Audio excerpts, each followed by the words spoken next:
नमस्कार साथियों, काशी के इंद्रमणि घाटों की कड़ी में एक बार पुनः आप सभी का स्वागत है। आप देख सकते हैं हमारे पीछे साइबेरियन पक्षी, जो माना जाता है हजारों हजार मील की यात्रा तय कर यहाँ पर आते हैं और गंगा की इस प्राकृतिक छटा के स्वयं साक्षी बनते हैं। ऐसा माना जाता है कि ये केवल और केवल इन सर्दियों में आते हैं और सर्दियों का मौसम पार होने के बाद निकल जाते हैं। अगर ये साइबेरियन पक्षी साइबेरिया से चलकर काशी की रमणीयता, गंगा की शोभा और गंगा की अलौकिक जो गरिमा है, इसको निहारने के लिए, स्वयं को भागीदार बनाने के लिए हजारों लाखों मील की यात्रा कर सकते हैं। तो आप सभी लोग भी काशी के पर्यटन के अपने को साक्षी बना सकते हैं, भागीदार बना सकते हैं। काशी के बारे में जैसा कि सर्वविदित है, विश्व की सबसे वर्तमान में जागृत जीवंत नगरी अगर कोई है तो काशी ही है। क्योंकि काशी का जो ज्ञात इतिहास है वो तब से है जब से हमारे पास लिखित इतिहास है। हम सभी लोग जानते हैं कि हमारा जो लिखित इतिहास शुरू होता है, इसमें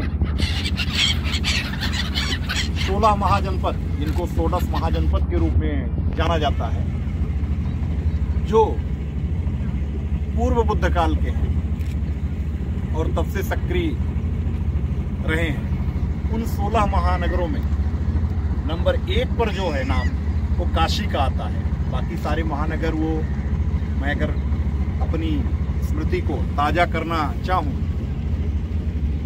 तो शायद ये 16 महानगरों की श्रृंखला में नंबर 1 पर काशी, नंबर 2 पर कोसल जो वर्तमान में अयोध्या है, नंबर 3 पर कुरु, नंबर 4 पर कम्बोज, नंबर 5 पर मगध, नंबर 6 पर मत्स्य, नंबर 7 पर मल्ल, नंबर 8 पर अवंती, नंबर 9 पर अस्मट, नंबर 10 पर अंग, नंबर 11 पर वत्स और नंबर 12 पर वज्जी।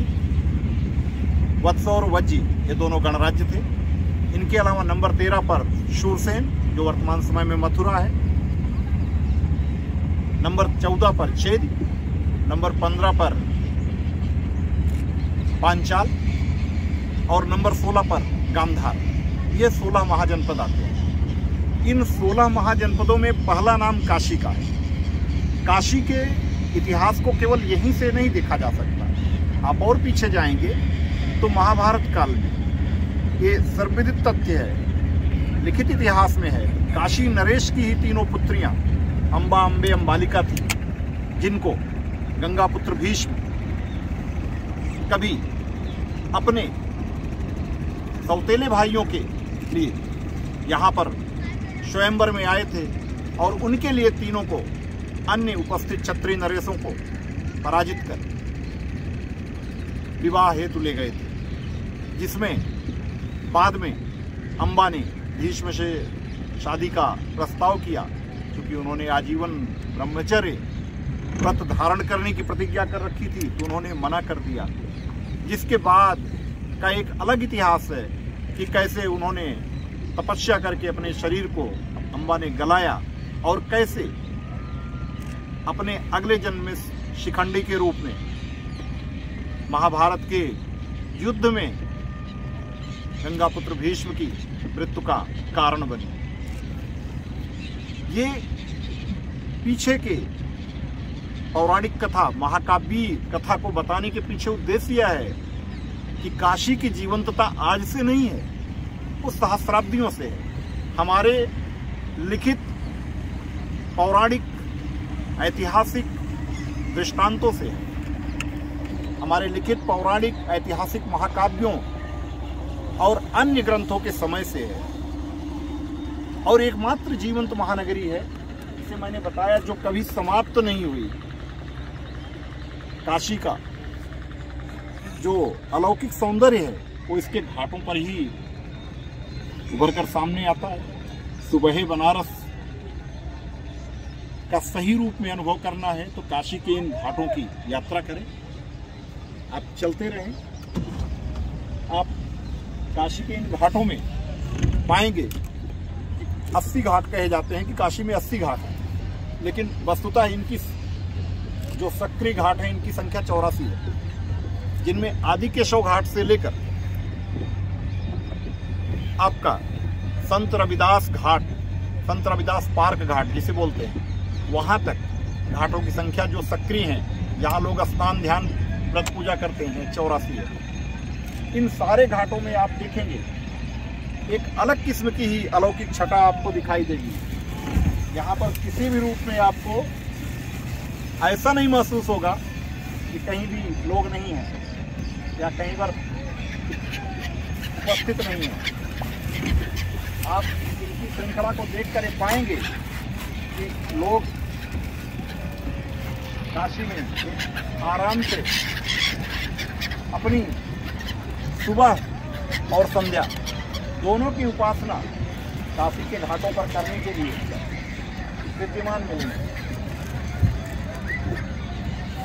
कहने का अभिप्राय ये है कि काशी के जो घाट हैं वो अपनी पौराणिकता, प्राचीनता और अपनी अद्वितीय छटा आज से नहीं सहस्राब्दियों से बिखेरे हुए हैं, और हम सभी इनकी इस छटा में कहीं न कहीं से इनके भागीदार बनकर अपने को बहुत भाग्यशाली भी समझ सकते हैं, और साथ ही साथ इनके बारे में आप देख सकते हैं ये साइबेरियन पक्षी, ये यहाँ पर इन घाटों पर एक अलग ही तरीके से विचरण करते हुए एकदम जैसे निर्भय भाव से प्रकृति के साथ जो हमारा तादात्म्य होना चाहिए उसको महसूस करने वाले भाव से हमारे आपके सामने दिखाई देते हैं। ये कहीं न कहीं से प्रकृति के साथ हमारी जो तादात्म्यता है, जो हमारी भारतीय संस्कृति है, जो पशु पक्षियों यहाँ तक कि वनस्पतियों में भी जीवंत प्राण का हमेशा संकेत देती है, जीवंत प्राण का हमेशा प्रमाण देती है, उसकी पुष्टि करते हुए ये काशी के घाट हैं, इनकी रमणीयता है, और हजारों हजार मील से चलकर आए हुए ये साइबेरियन पक्षी हैं। एक बार आप पीछे देखेंगे, भगवान दिनकर इस समय धीरे धीरे अब अपने पराक्रम की ओर बढ़ रहे हैं, यानी धीरे धीरे वो सुबह की अपनी ताम्रवर्णी प्रवृत्ति से पीतवर्णी प्रवृत्ति की ओर बढ़ रहे हैं, जो उनके पराक्रम का प्रतीक है।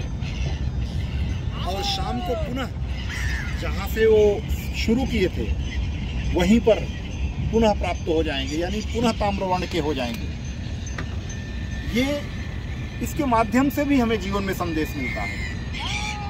इसके माध्यम से संदेश ये है कि भगवान सूर्य अगर अपने उदय काल में ताम्रवर्ण है तो अपने अस्त काल में भी ताम्रवर्ण रखते हैं, यानी महान पुरुष चाहे जय हो या पराजय, चाहे सुख हो या दुख, सब में समत्व भाव रखते हैं। उदेति सविता ताम्रः ताम्रः एवं अस्तमेति च संपत्तौ च विपत्तौ च महताम एक रूपता। ये कहीं न कहीं से शायद हमारे प्रकृति के साथ तादात्म्य रखने की जो भारतीय संस्कृति है उसी को जीवंत रखने की कड़ी के रूप में, हमारे मनीषियों की अवधारणा के रूप में ही ये संस्कृत का श्लोक कहा गया। और हमारी तो संस्कृति ही अयम निजः परो वेद गणना लघुचेत साम उदार चरिता नाम तु वसुधैव कुटुंबकम। अपना पराया मेरा तेरा से परे होकर पूरे पृथ्वी को अपना परिवार मानने की रही ये सनातन संस्कृति, ये भारतीय संस्कृति, ये कहीं न कहीं से हम सभी को एकाकार रखने के लिए, सब में समत्व भाव से ईश्वर का, उस ब्रह्म का अंश देखने की जो प्रेरणा हमें देती है वह अपने आप में अद्भुत है, अलौकिक है, अविस्मरणीय है, अद्वितीय है, अनुपम है और हर दृष्टि से अतुलनीय। साथियों, आज की गंगा की इस शोभा यात्रा के क्रम में हम अब अपनी वाणी को आगे बढ़ाते हुए भारतेंदु बाबू हरिश्चंद्र की जो गंगा की शोभा शीर्षक से लिखी गई पंक्तियां हैं उनके साथ समाप्त करेंगे, क्योंकि ये पंक्तियां शायद हम लोग कक्षा 7 में थे या 8 में, मुझे याद नहीं है सही रूप में किस क्लास में थे, हिंदी में पढ़ते थे, तब से मन को हमेशा बहुत ही, आप कहिए, उमंग से भर देती थी। उन पंक्तियों के साथ मैं अपनी वाणी को विराम दूंगा। वो गंगा के ही बारे में कहा गया है और गंगा के घाटों पर ही शायद बैठकर भारतेंदु बाबू हरिश्चंद्र ने रचना की होगी। नौ उज्ज्वल जलधार हार हीरक सी सोहति, बिच बिच छहरति बूंद मध्य मुक्तामणि कोहति, लोल लहर लहि पवन एक पई किमी आवत, जिमि नरगन मन विविध मनोरथ करत मिटावत। धन्यवाद साथियों, एक बार पुनः गंगा की शोभा, गंगा की अद्वितीय छटा और काशी की अद्वितीय आध्यात्मिक अनुभूति के साथ हम आपके सामने फिर आगे हाजिर होंगे। तब तक के लिए आप सबको बहुत बहुत धन्यवाद दोस्तों। जय हिंद।